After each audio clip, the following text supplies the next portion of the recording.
Funding for This Is Nashville comes from you, our listeners, and Amazon, proud sponsor of WPLN's daily show, This Is Nashville, engaging our differences so we can discover our unity. More on Amazon's community work at aboutamazon.com. I'm Khalil Ekulona, and this is Nashville.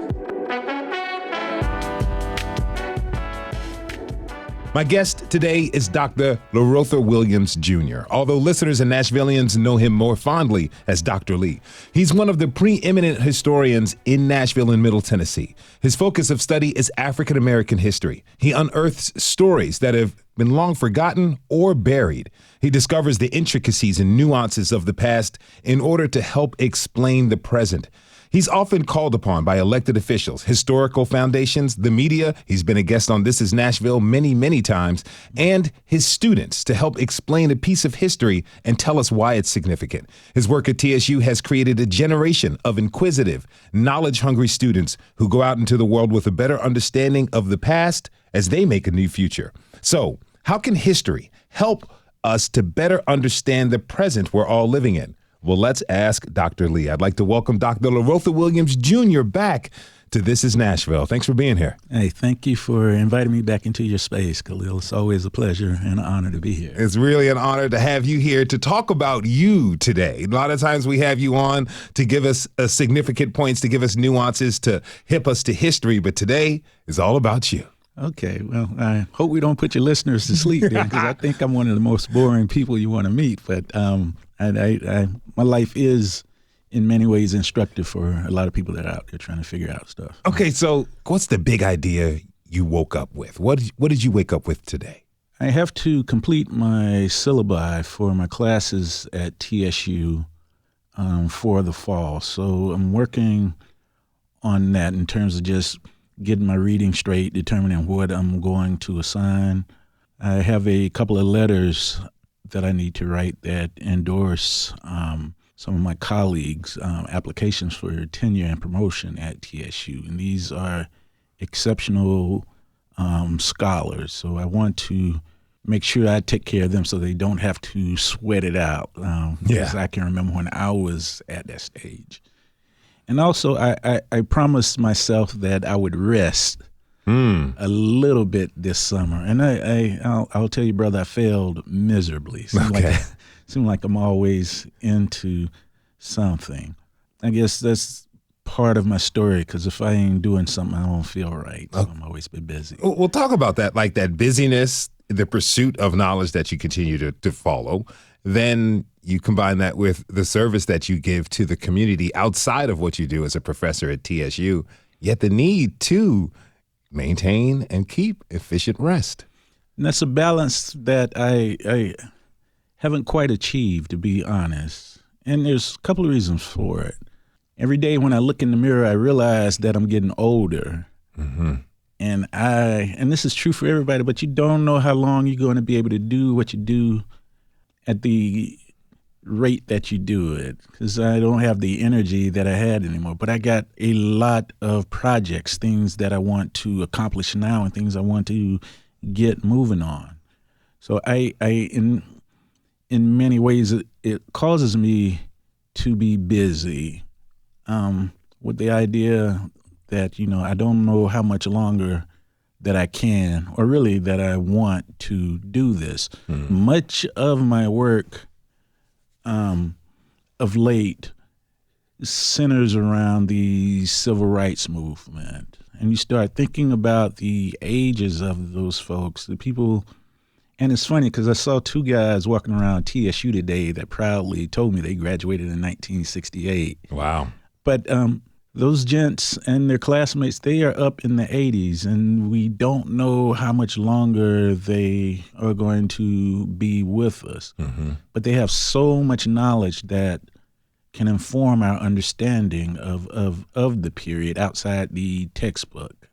I can write about the period that Bernard Lafayette, C.T. Vivian, Diane Nash, and John Lewis were here, but the emotions that they felt, the doubt, the stuff that we could learn from, for most of those guys, they're no longer with us. So that's stuff we have to guess, this part conjecture. So that leads to the urgency to get the stuff done while we can.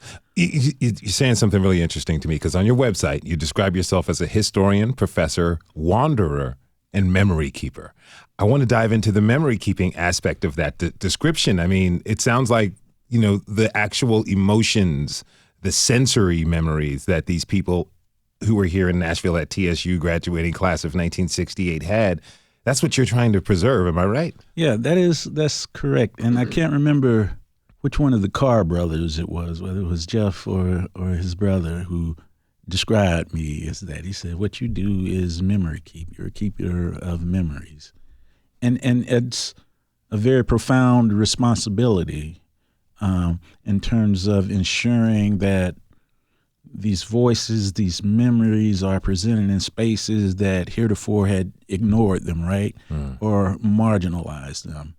As a memory keeper, you also have a responsibility to share those memories with the world in some form or fashion to ensure that they don't get lost or they aren't marginalized. That's something I can control. So in my classes at TSU, whether it's the generic American history survey, or whether it's my African American experience classes or my Black Nashville classes, you're going to get some of those memories in some shape, form, or fashion in all of my classes. And I don't apologize for that. It's and I teach in many ways that history is instructive, but in some ways it can be subversive, particularly when you start talking about stuff that has been marginalized or erased over time. I really think about that. Memories can be and often are subjective. Like two people can experience the same thing and have very distinct, different memories from that event. So when you're keeping and saving these memories to better understand history, how can you get an accurate picture of the past while understanding that individual memories may counter each other or try to counter that past? I give these memories the same legitimacy as the stuff that I read in archives or even the books that were written. In order to become Dr. Williams, I had to, before I even got to the stuff I really wanted to read, my professor had me read all of the old materials, stuff that defined people that looked like me as ignorant, as venal, as corrupt, as hypersexualized. I had to read through all of that. And I think what he was trying to do was trying to give me a feel for how the fact that oftentimes, those histories that we studied that were foundational to our discipline were just as subjective, as just as unclear as the people that I'm talking to right now. I humbly submit to you that we will never know exactly what happened in the past because it's impossible to go there, but we can look at the evidence and first find out who it's coming from, perhaps what angle they're coming at, and then try to get a better picture of the past. How I look at the past today might change when one of my tiger historians at TSU pick up the mantle and run with it, because our times dictate our understanding of the past. It's interesting you say that again, because, sometimes people use history to solidify or to prove their current point of view. It's evidence of their beliefs, so to speak. And to me, that feels a little biased. Like, how can folks, they cherry pick data to stress a point sometimes. How can we use history to better understand our present while avoiding using it to support our biases? But we got to understand that even under the best circumstances, we won't be totally objective, right? And we can try to remove our biases, but just the mere fact that I'm studying Black Nashville, right, with a focus on TSU, that represents a bias toward trying to understand what's around me, and a bias toward highlighting the histories of people that have been marginalized. Mm-hmm. But that said, the work that I do, even though it's not perfect, even though it might be flawed, it can be used to create a better understanding of the past. Because all that racist stuff that I told you I read in order to actually study history like I wanted to study, I was able to look at that stuff and see what these guys may have missed, right? I was able to look at it not through the eyes of trying to prove that whites were superior. I was able to strip all of that away and say, okay, this happened. But what were black people thinking at this time? How did they view this? Sometimes historians can take a little bit of a sanitized view of history, at least in their books when they're writing, and that attempts to keep things really factual, but it can take like interest or personality out of the experience for the reader or listener. Example, Betsy Phillips, both of us know, just released her book, Dynamite Nashville, in which she attempts to discover, who was behind the 3 separate Nashville civil rights era bombings. Throughout the book, she offers her thoughts, how this information she is discovering impacted her. And I appreciated it because it kind of gave life to the work, and as it shaped her, definitely impacted the reader. Do you feel like adding someone like one's humanity to the work as a historian is helpful? I think it's critical. I got involved in history because I come from a family of storytellers, and I can't speak to the veracity of some of those stories, but they were interesting. They were humorous. They were, in some cases, frightening. And that's what attracted me to history.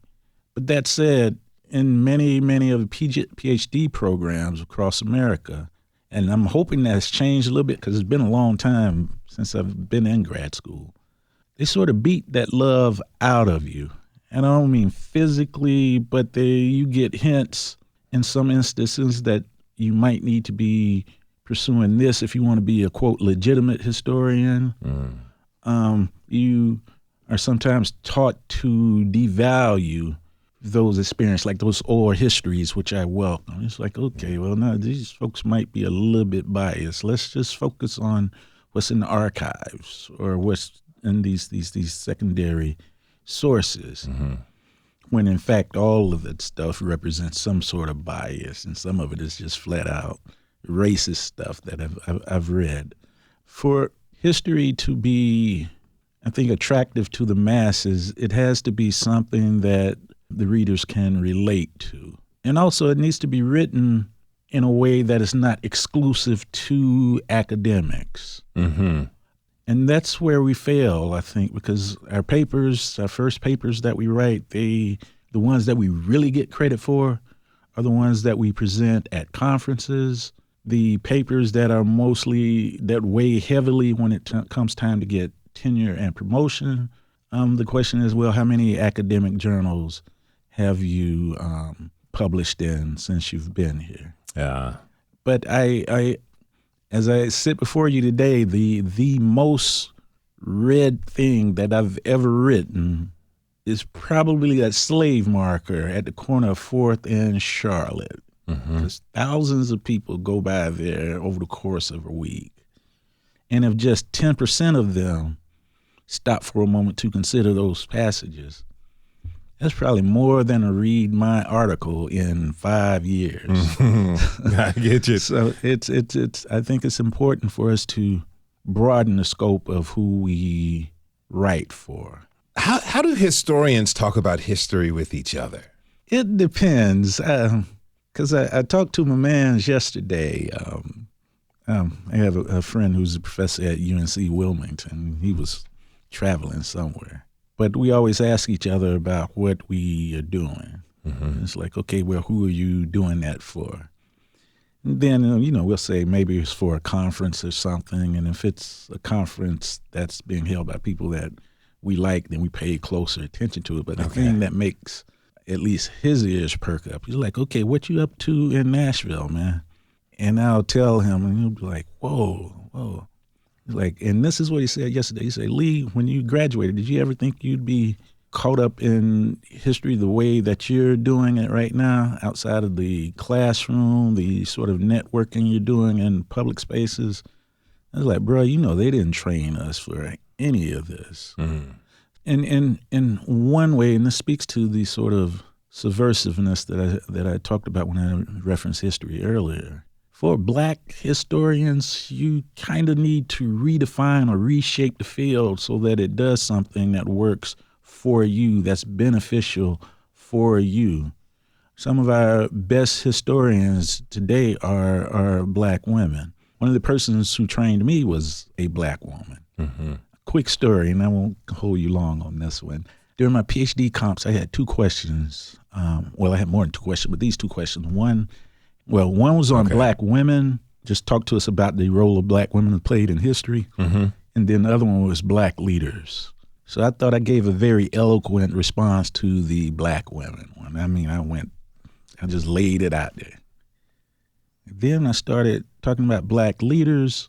I talked about Martin Luther King Jr., Malcolm X, Prince Hall, Marcus Garvey, W.E.B. Du Bois, Booker T. Washington. I thought I had killed it. Mm-hmm. And my professor said, Mr. Williams, you sat in all of my Black women's history courses that I've taught here. And in your response to Black leaders, you couldn't discuss one. Mm-hmm. And I almost ran out of the room. And I was like, I haven't spent all these years at this, and I just blew it with one question. But it was a good observation because, afterwards, and I ended up passing my comps, right?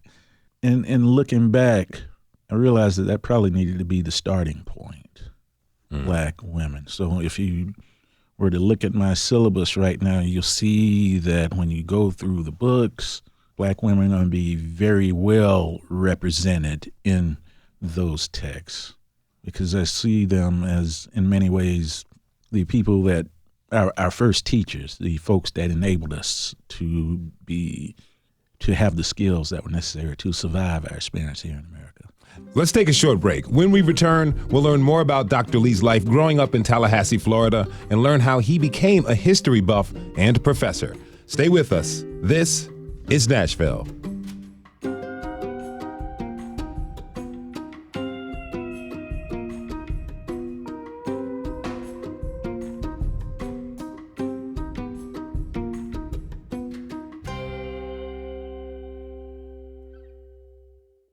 Funding for This is Nashville comes from you, our listeners, and Music City Prep Clinic, Nashville-based provider for PrEP and offering comprehensive sexual health services in an environment designed to be safe, professional, and shame-free.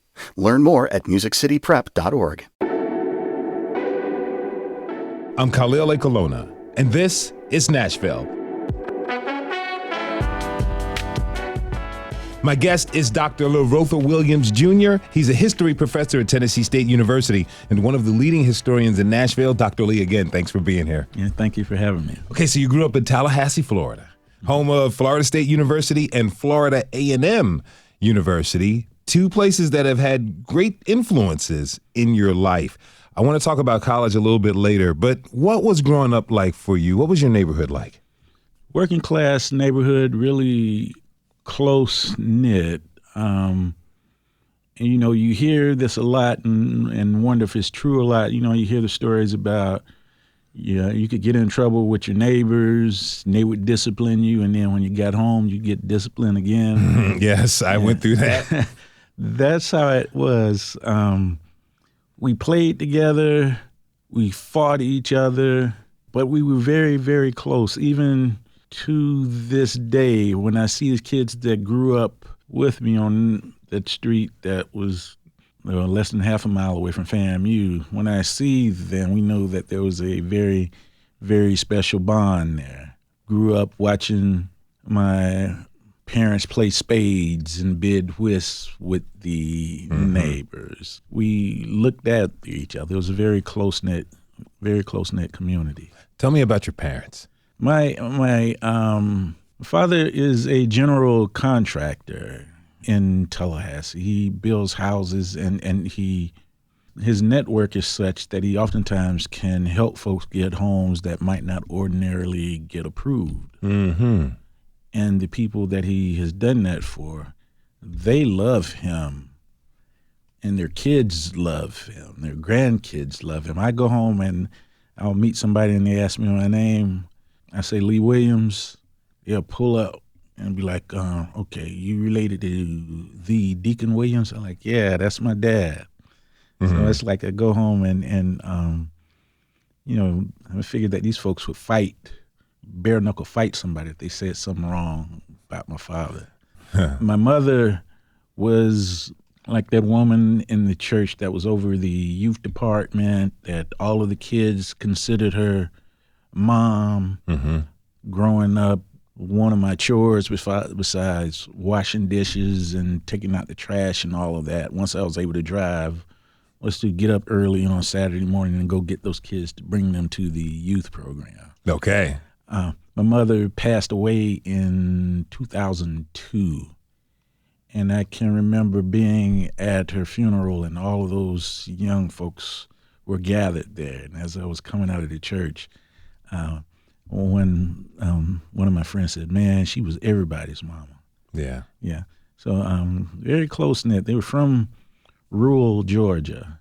And when you think rural Georgia, think of the most country place you can think of, and then add 2 levels of country to okay. So they live like 15 miles outside of the boondocks. Yeah. Okay. My father's people are real interesting because they are some of the most confident people you ever want to meet. You know how sometimes you ever been in a barbershop where you have one guy that's just taking on the whole barbershop? Yes. and whatever way things go, they might not win the argument, but they wasn't going to lose the argument. Yes. That defines most of my daddy's people. My mom's folks were, and that's the more sweeter side of my family, mostly good cooks, but they're people that are the types of folks that can go in a room and clap their hands and everybody start having a good time. They got that type of skill. Okay. I don't have any of that, man. I guess everybody else was blessed with that. I'm the boring guy. You're reading all the history books. Yeah. But I will confess this to you. If people are having a good time somewhere, I want to be one of them. So I'll make sure I get it. Okay. Well, what was going to school like for you? Did you enjoy it? I did. But then I got placed in the gifted program. And I don't want y'all to take this the wrong way, but I was placed in the gifted program when I was in the 1st grade. Mm. And it was one of those things that I participated in because it was really important to my mama, but I didn't really enjoy it because it pulled me away from my friends and put me with people that I barely knew. And the assignments that we had to do were supposed to be fun. I can remember sitting on a hill and making graphs of the color of cars that went by. That would have been kind of cool if it would have been with some people that I could identify with. Mm-hmm. But in most instances, I was the only African American in there. And I stayed with that program until high school, and then I dropped out, and I experienced a level of anger from my mom that I did not know existed.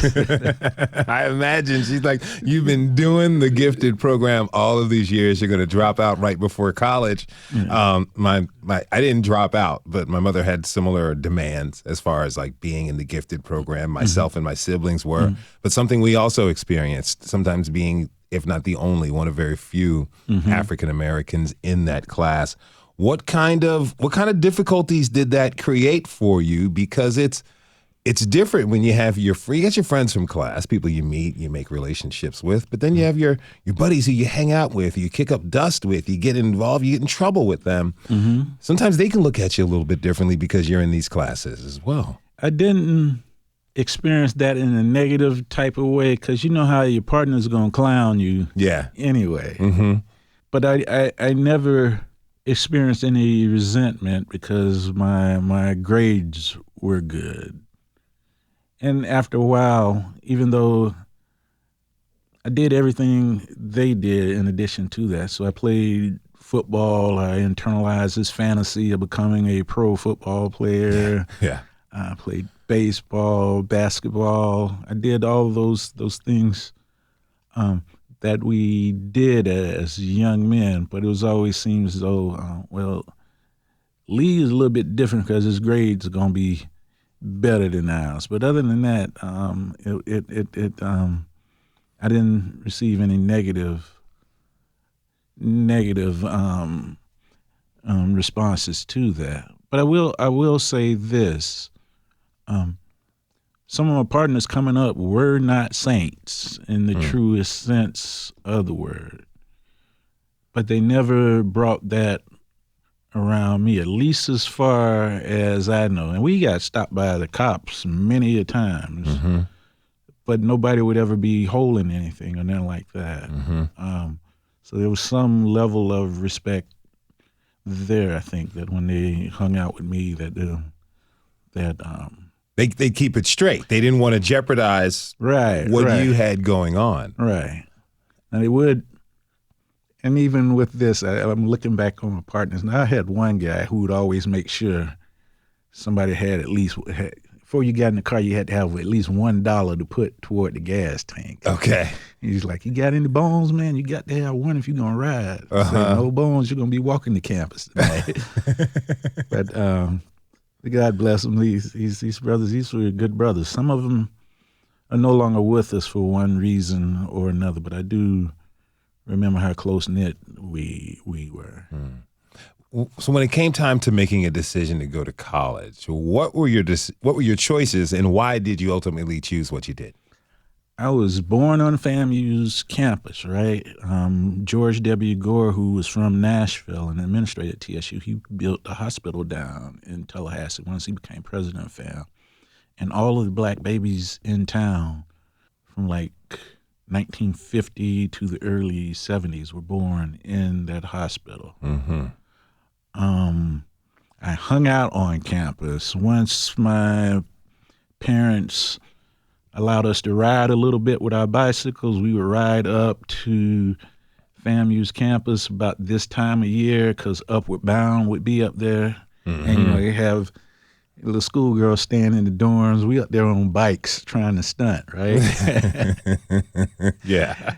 We would see the sisters that were in the Black and Greek letter organizations, right? So the AKAs, the Deltas, the Zetas, all of them. We look at them and we be like, man, this campus is just full of goddesses, right? So there's always something attractive to us. So it's like, man, when I go to college, this is where I'm going to go. And even though my folks live right down the street from campus, I'm going to stay in the dorm. So it came time to go to college. I had the opportunity to go to University of Florida and Florida A&M. And my dad sat me down and was like, well, if you stay in town, I can get you a new car. And I was like, bet, because I was driving a 72 Charger back then. And that was, and that was a pretty sexy ride, man. But something brand new. Yeah. So I was like, bet, I'll stay right here in town. I had all the fun while I was in college the first go around, but I ultimately wrecked that car my junior year. And after that, I dropped out of college. Okay.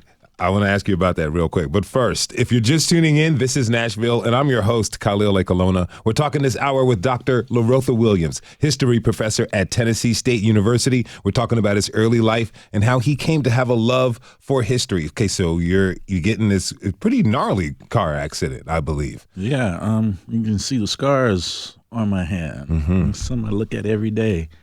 My father gave me money to buy 4 tires for my car. I had this new car, but the tires were just as bald as I am right now. And he gave me the money, man. But there was a basketball game on campus that night. So I was like, I'm gonna go to the game and I'll just get up early and go get the tires. And that night on the way to meet up with a couple of my friends. It was raining really hard, and I was going down a hill, and I hydroplaned into a telephone pole, and my car wrapped around the pole, and it was so crazy because the last thing I remember was the car fishtailing, and then I can remember us saying the same swear word at the same time. It was almost in harmony, and then wham, and then everything was quiet. And I was like, y'all all right? And nobody said nothing. Then I screamed at them, y'all all right? Then my brother, of course, he snapped too. He's like, dog, Lee. So we climbed out, and nobody was hurt. Except for me. My brother looked at my hand. He's like, boy, you done messed up your hand. We called the ambulance, and right before I got in, my brother asked, how much was the ride to the hospital? And the guy told him, he's like, well, no, we'll take him to the hospital. So we got somebody there.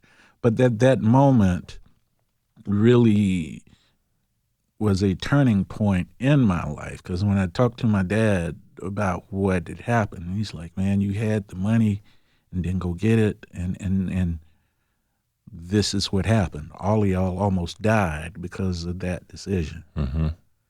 So that really messed with me. And I just so happened to be going into a Winn-Dixie, it's a grocery store down there. And they had a Armed Forces recruiting station right there. And I don't know whether the guy was just camped out looking for people that looked like they were going through something. But he called me over and just randomly asked me to take the ASVAB. And I must have did pretty well on it, because everybody started calling me after that.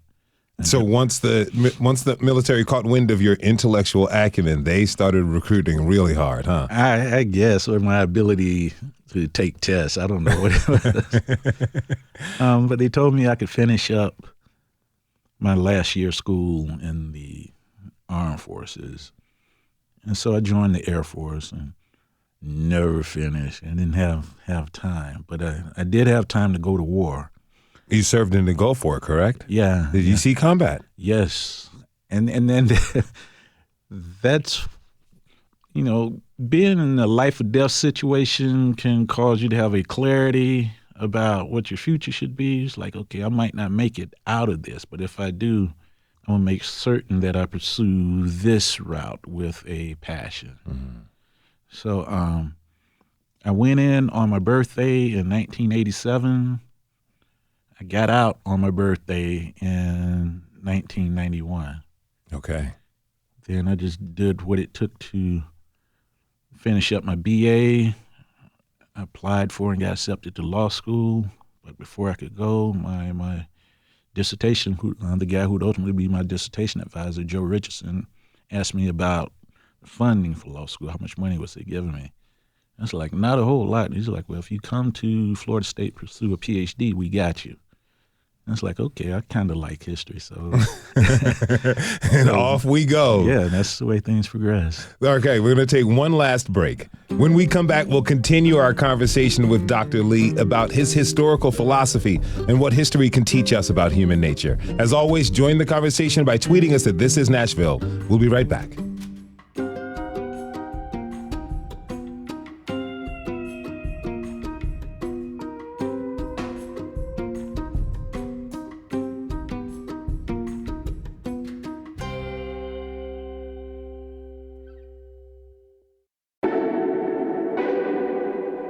I'm Khalil Ekulona, and this is Nashville.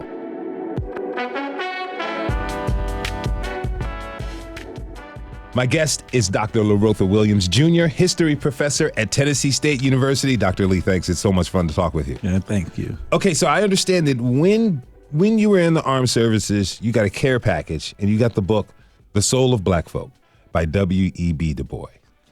That book, I feel, has influenced a lot of African Americans. And other people alone. I put that in the pantheon of Dr. King's Letter from a Birmingham Jail, the autobiography of Malcolm X, Roots by Alex Haley, Their Eyes Are Watching God by Zora Neale Hurston. These are books that seem to flip a switch, in young African Americans. I know the autobiography of Malcolm X did that for me. What did Du Bois's book do for you? I guess because in the opening chapter, when he writes about this conversation that he has with a white person about the outrages African Americans are experiencing in the South. And then he said, to the question, what does it feel like to be a problem? Then he said he scarcely answers a word. But then he goes on to say that the problem of the 20th century is the color line. And all of that, for me, that the flipping of the switch caused me to think about what life was like for me growing up in the community in Tallahassee, and just the experience that I had with white folks who weren't my classmates, right? So the teachers and so forth. And typically they were figures of authority in terms of the teacher.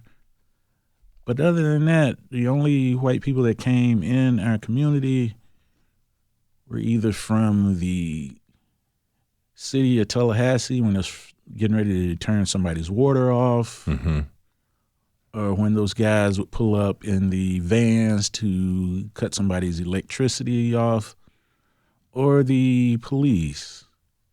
So it started getting me to think about, just what the nature of these relationships were. And then my experience in the military, where you could see the racism, but you kind of turned a blind eye to it. I can remember going up into, I stayed in the barracks, and the barracks was right across the street from the NCO club. So me and my roommate probably got a record for consecutive happy hours, right? Yeah. But Monday night was country western night. And that place would be lily white. And then I remember one of the guys who stayed in the dorms in the barracks with us randomly saying that, that's the night they kick all the N-words out. And this is in the military, so I'm reading this, and all of this is coming back to me. And that book, the receipt of that book, along with what I was going through in the military, caused me to make plans to get out of the military as soon as I could, because I only had like a year left when I was over in Saudi Arabia. So that's really the thing that pushed me back to school. That experience. Before the break, we were talking about, your life as you got into school. And, here in Nashville, you become this professor at Tennessee State University. And you're a staple of preservation and the dissemination of history of African Americans in Nashville and Tennessee on a larger scale, really. You lead the North Nashville Heritage Project. You're a resource, like I said before, for this show and a lot of other media outlets in our city, as well as community organizations and elected officials. A lot of us are grateful that you've come here and you've poured yourself into Nashville and its history. Given what you've experienced and how, certain insights, certain decisions, a turn on a rainy day, really, and that accident led you here, how does it feel when you look back at these twists of fate, if you will? Sorry for the pun, but to come here, to be so important and to be received in that way? I'm one of those guys that feel like you end up being where you're supposed to be. And I can't say whether it was the universe or God or whatever guiding me to this point. But this is a natural fit, and it and I'm gonna say this, and I don't want anybody to take this the wrong way. It's kind of easy. It doesn't take a great amount of work to get motivated to do what I do. Because it's important for me, but also for all those groups that you referenced, it's important to them. I remember an early conversation I had in my job in Savannah with a gentleman named Prince Jackson. Dr. Jackson was the president of Savannah State, but he's also at the time president of the NAACP. I was faculty advisor for the student chapter on campus, and I used to take the money to him, and I would go there and we would chop it up, and he asked me what I planned on doing at the school. And I said, well, we're going to create a Black Studies program. We're going to do this. We're going to do that. And it's like, okay, well, what you going to do for the other folks, the folks that don't have any kids there, the students that don't want to go there? He said when the school opened its doors, and it opened its doors in the 1930s, blacks were excluded. But nonetheless, those folks had dreams that one day their kids would be able to go there and they would be taught by a black professor. It's like, you, that black professor that they were looking for, don't you think you have some obligation to them? And that moment was a moment that was just as significant as me running up against that pole. Yeah. Because I'm like, all right, I've been taught to be a historian. It took 10 years to do this. I have the skills, and I still have that desire that I have to be some value to my people that made it possible. So all of my scholarship, everything I do is going to be geared toward maybe edifying or serving the purpose of the people who are around me. Although the names might not be Williams, might be some common Nashville names, right? Some Boyds or Taylors and so forth. I have an obligation or a responsibility in many ways to make sure that their voices, their stories are elevated, and at the same time to recover them if possible. Something interesting you mentioned, and I like this idea of how history can be important outside of the academic world. And for me, that's the most edifying. No slander. I don't mean to slander any of my my colleagues and friends who have doctorates or are professional historians, I should say. So if y'all are listening, this isn't for y'all. Yeah. But I get the greatest sense of satisfaction when I do something that garners some sense of praise or affirmation from people outside of academia. Like I ran into a brother that I did not know outside of a Vietnamese place over off of White Bluff, and I can't remember the name of like going toward Belmead, where that Kroger is out there. And I didn't know this dude, right? But he came up to me in the parking lot, and he said, are you Lee Williams? And I looked at him and was like, are you the feds? And he said, nah, man, I saw you on TV, and I just wanted to thank you for the work that you're doing. And I dapped him up and said, thanks, man. And I thought about it, as I think about it now, that moment of fellowship, of brotherhood meant more to me than any positive reviews on anything that I've read for academia.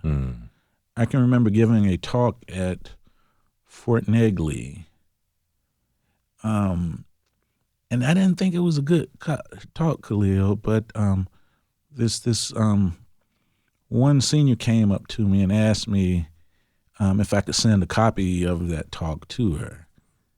I was like, I'm glad you like it. You can have this one. And that really made her day, so much so she told me that she was going to put it in their newsletter. Wow. So that sort of affirmation or response means a lot. And one last point, too.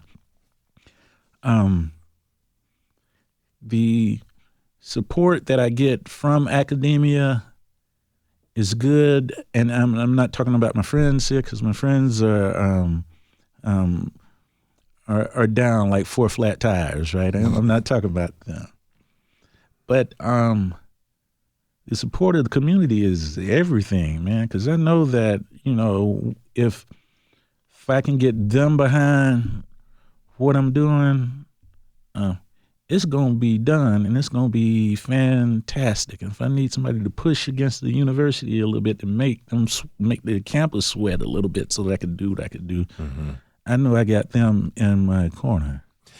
You know, history is a very hot political commodity right now. Some folks are doing everything they can to preserve it. Other folks are working equally as hard to try to erase it or change it. It's like history itself is being weaponized.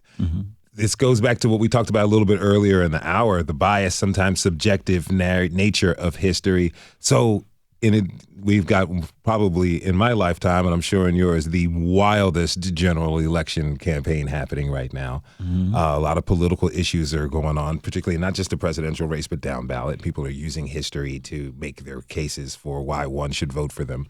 How can we steer clear of the weaponization of history, but you be able to use history to better understand ourselves and our situation? Oftentimes you have to consider the source and listen to what they are saying. In my classes, I teach my students that if they're listening to a history that is pathologizing the experiences of black people as though there's something wrong with black people, the reason they're doing that, then I just tell them to leave that alone. And this is not a Lee Williams original. I can't remember where I heard this, but it sticks with me. He says that the only thing that's wrong with black people, with our history, is that we think something is wrong with black people or our history. If you look at our experiences as being just the experiences of ordinary human beings under trying circumstances, then it kind of makes sense. And in many ways, there's a certain level of admiration that might come from it, considering all the stuff that we went through, and we hadn't just lost our minds, then just have gone bananas, if you will. But our history has always been under control of outside parties for most of our experience here in terms of what we learn.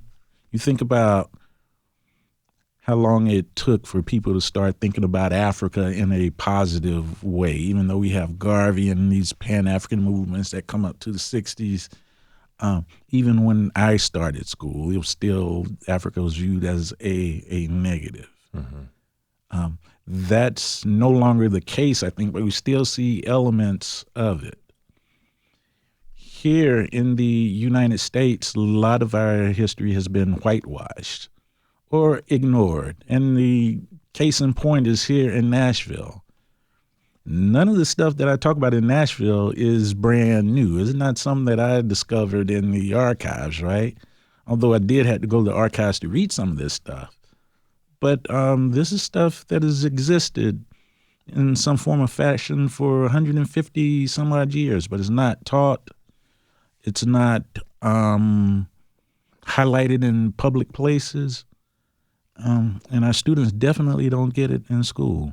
And it's interesting because if you go to TSU, you got to take a course in Black history before you get your degree. Of course, if you get if you major in education, Okay, you have to take a course in Black history.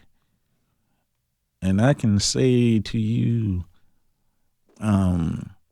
unequivocally that when my students leave my class, they have the knowledge, they have access to the stuff, because I do my best to teach them, but then they represent me, and I don't want anybody out in the street saying they wanted Dr. Williams' students and out here spouting nonsense. Yes. So they have the material, but still the system that's in place doesn't afford them the opportunity to teach it the way it needs to be taught. So the question is, how do we deal with that? We probably need to redefine what a classroom looks like. It can look like 307 Crouch Hall where I teach, and it's going to be good history, but it might need to be taught at Hadley Park or in our churches or in other public spaces. Any final words you'd like to leave us with? No more than it's an honor and a privilege to be engaged in this work, and I look forward to us being me and the students that sit before me at TSU. I look forward to us doing bigger and better things. Dr. Learotha Williams Jr. is a professor of history at Tennessee State University. Dr. Lee, again, thank you for being here. I really enjoyed this. Yeah, thank you for having me. Thank you. And thanks to you for tuning in this hour. This is Nashville is a production of Nashville Public Radio. Today's episode was produced by yours truly. It was directed by Tasha A.F. Lemley. Our technical director and board operator is Liv Lombardi. The masterminds behind our theme music are Larange and Namir Blade. You can listen back at thisisnashville.org or wherever you get good podcasts. The conversation does not end here. Tweet us at This Is Nashville. Find us on Instagram and tell us what you want from the show by filling out our quick survey online. You can also call us and leave us a message, 615-751-2500. This is Nashville. I'm Khalil Ekulona. We'll see you tomorrow, everybody, and be good to each other.